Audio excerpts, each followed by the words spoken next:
Whether we like it or not, the United States and Central America are intertwined. And I think what illustrates that better than almost anything else, perhaps, is the history of MS-13, which is a gang we hear a lot about in the news now. The history of this really begins with the Salvadoran Civil War, which was terrible. So many people died. There were hundreds of thousands of refugees who fled the country, and many of them ended up in Los Angeles. Unfortunately, in the 80s, however, Los Angeles, especially the parts where they were living, was not really a refuge from violence. It was a place with a lot of gangs. There were Bloods, there were Crips, there was the Mexican Mafia. It was sort of this inharmoniously multicultural environment where people felt like they had to band up to protect themselves. A group of Salvadoran kids formed their own clique and became a gang,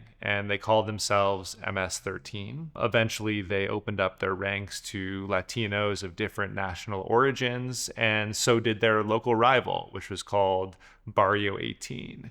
Now, in the context of Los Angeles, these weren't particularly scary, vicious gangs as compared to some of the other ones, but what happened next is really interesting. In the mid to late 90s, there was a bipartisan deportation effort across the United States. Between 1994 and 1997 alone, 11,000 Hondurans, Salvadorans, and Guatemalans with rap sheets were deported to those countries. Some number of them were gang members. You could tell because they had the tattoos indicating that. They were deported back to these small, poor countries that were weakly policed. Honduras at the time had gangs, but they were the type of gangs who maybe would stage fair fistfights outside discos, almost like something out of the West Side Story. And these new gangs, MS-13 and Barrio 18, were easily able to expand throughout the country.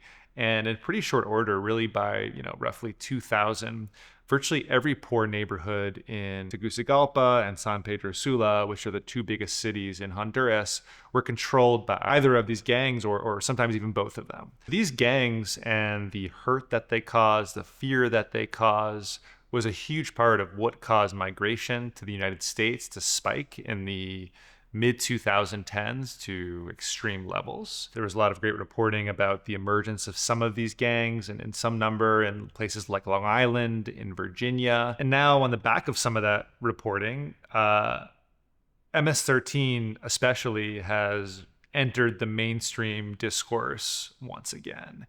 And the problem of that gang here in the United States, which is probably a fairly small one, is being used as grounds to deport a lot of people.